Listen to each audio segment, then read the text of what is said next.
안녕하세요. 그림 일가족 여러분.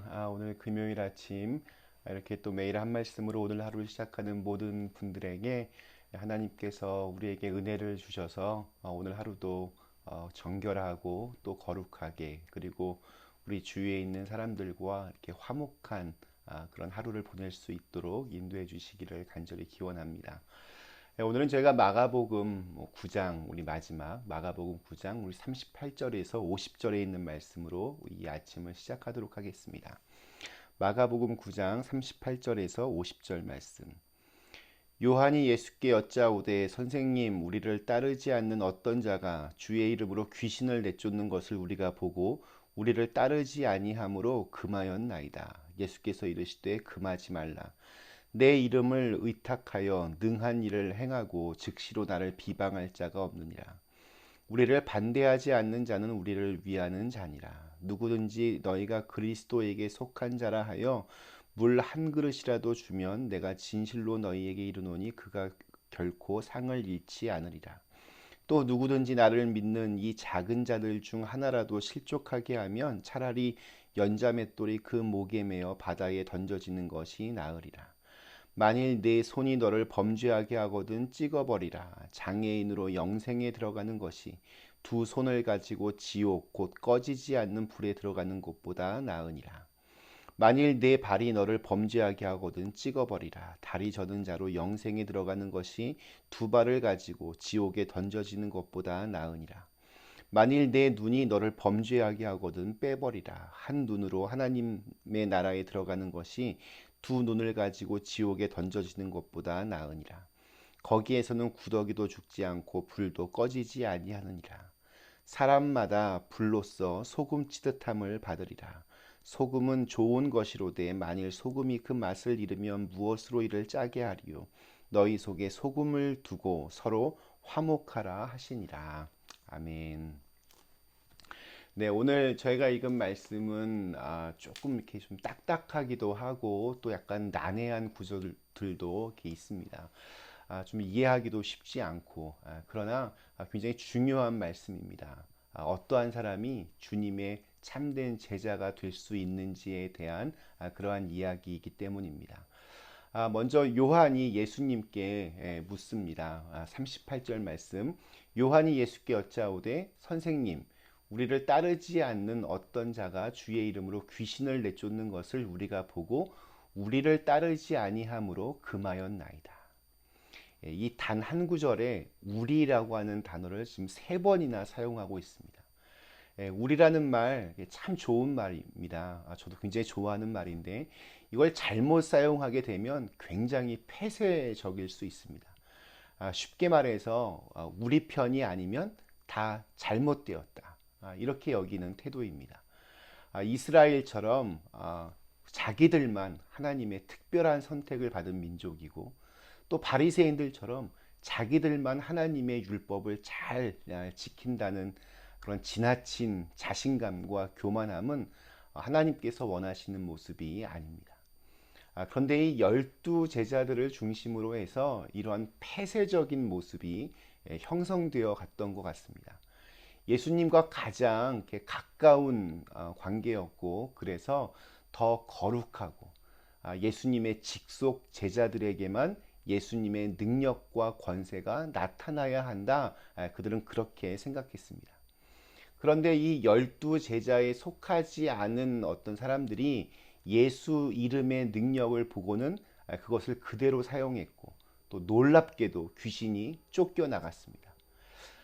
우리 앞에서 제자들이 귀신을 쫓아내지 못하고 예수님으로부터 믿음이 없다는 책망을 들었던 것과는 비교되는 그런 일이 벌어진 것입니다.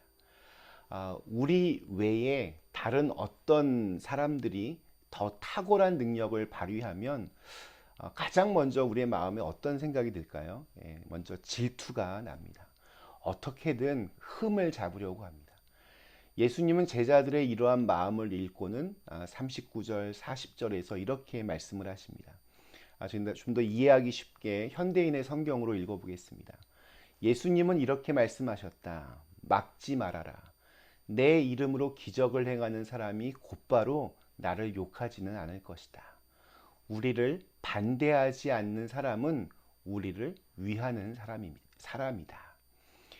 굉장히 이렇게 온건한 것 같지만 제자들에 대한 아주 강한 책망의 말씀입니다.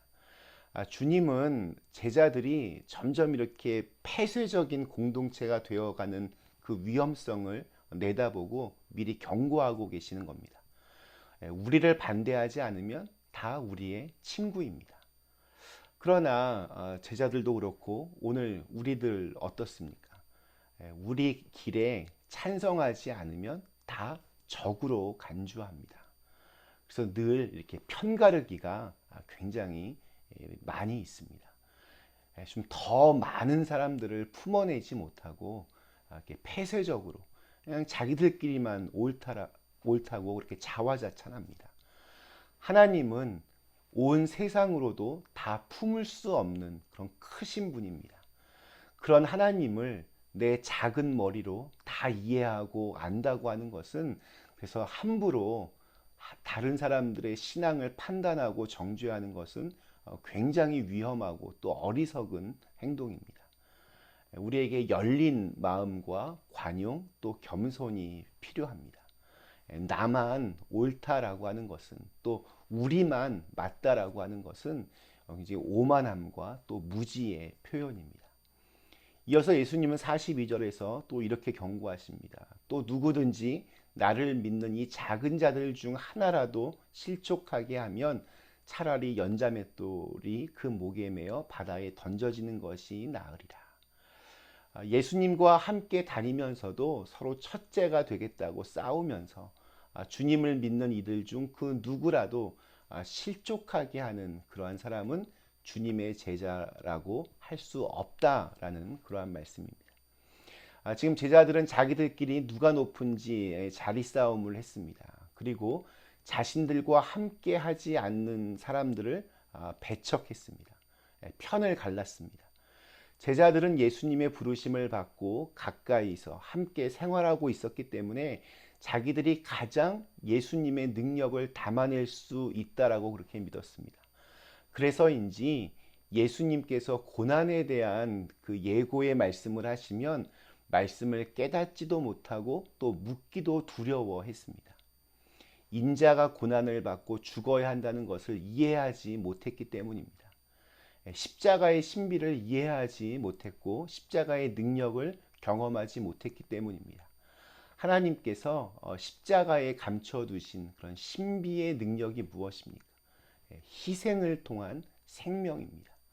희생을 통해 생명을 얻는 것입니다. 희생을 통해서 변화가 일어나는 것입니다. 그 안에 화해가 일어납니다. 희생을 통해서 공동체 전체가 다시 살아나는 것입니다. 여전히 이해하지 못하는 제자들에게 예수님께서 말씀하십니다. 우선 49절입니다. 사람마다 불로써 소금 치듯 함을 받으라. 좀 약간 어렵죠. 레위기 2장 13절에 보면 내 모든 소재물에 소금을 치라. 내 하나님의 언약의 소금을 내 소재에 빼지 못할지니 내 모든 예물에 소금을 드릴지니라 라고 그렇게 말합니다. 이에 비추어 볼 때 소금을 치듯 함을 받으라 라고 하는 말씀은 하나님께 제물로 바쳐짐을 뜻한다라고 볼 수 있습니다. 그러면 사람마다 불로써 소금 치듯 함을 받으라 라고 하는 말씀의 의미는 무엇이겠습니까? 불은 소금처럼 이렇게 정화하고 정결하게 하는 기능을 가집니다. 또 불은 심판과 징벌을 상징하기도 하며 또 핍박과 시련을 상징하기도 합니다. 이 모든 것들을 종합해 볼 때 사람마다 불로써 소금 치듯함을 받으라 라고 하는 이 말씀은 모든 제자들이 박해를 받을 것이지만 그 시련을 이겨냄으로써 하나님께 제물로 받아들여질 것이라는 뜻으로 우리가 이해할 수 있을 것입니다. 예수님께서는 이 말씀으로 당신의 제자들이 모두 다 박해를 받을 것임을 암시하셨습니다. 그러나 그 시련과 박해를 이겨내야만 예수 그리스도의 참 제자가 될 수 있습니다. 예수님과 함께 다니면서도 그 때문에 오는 박해와 시련을 두려워하고 이겨내지 못하면 제자가 될 수 없다는 그러한 말씀입니다. 마지막 50절에서 예수님께서 또 이렇게 말씀하십니다. 소금은 좋은 것이로되 만일 그 소금이 그 맛을 잃으면 무엇으로 이를 짜게 하리요. 너희 속에 소금을 두고 서로 화목하라. 소금의 그 맛을 잃지 않아야 예수 그리스도의 참 제자가 될 수 있습니다. 그리고 너희 속에 소금을 두고 서로 화목하라 라고 하신 말씀은 소금은 자기 자신이 이렇게 녹아져서 희생을 해서 맛을 내듯이 서로 양보하고 희생하는 자세로 이렇게 화목하라는 것입니다. 그래야 예수 그리스도의 참 제자가 될 수 있습니다. 서로 첫째가 되겠다고 양보할 줄 모르고 다투느라 화목하지 못해 가지고서는 예수 그리스도의 제자라 할 수 없다는 그러한 말씀입니다. 섬길 줄 모르고 작은 이들을 무시하고 실족하게 하면서 스스로 주님의 제자라고 말하는 것은 그거는 어불성설입니다. 어제의 말씀 또 오늘 말씀 제자들의 참 한심한 모습들 우리가 많이 보았습니다. 그러나 그들의 모습이 바로 오늘 나의 모습일 수도 있습니다. 예수님께서는 우리를 살리시기 위해서 우리 대신 십자가에 달려 죽으셨는데 우리는 누군가를 딛고 올라서지 못해서 안달하고 또 누군가를 끌어내지 못해서 씩씩거리며 살고 있지는 않은가 한번 돌아봐야 됩니다. 오늘 하루 정말 이렇게 네 편, 내 편으로 정말 시끄러운 우리 삶의 현장에서 주님의 화목의 도구로 쓰임 받으실 수 있기를 주님의 이름으로 간절히 기원합니다. 잠시 함께 기도하시겠습니다. 좋으신 하나님, 오늘 주신 말씀을 통하여 다시 한번 제자가 된다는 것이 어떠한 것인지를 다시 한번 생각해 보게 됩니다. 온통 다들 자기가 높아지려고 또 그것 때문에 세상이 참 너무나 시끄럽습니다. 네 편, 내 편으로 갈라져서 서로 싸우고 또 서로에게 심한 그런 말과 또 상처를 주고 그렇게 살아갑니다. 이러할 때에 우리가 주님의 제자로서 정말 우리 세상을 화목하게 평화롭게 만들어가는 사람으로서 쓰임 받을 수 있게 하여 주시옵소서. 소금은 그 작은 것으로도 충분히 그 맛을 내는데 저희들도 우리 이 삶의 현장에서 그 소금의 맛을 잘 내며 살아갈 수 있도록 인도해 주시옵소서. 예수님의 이름으로 간절히 기도드리옵나이다. 아멘.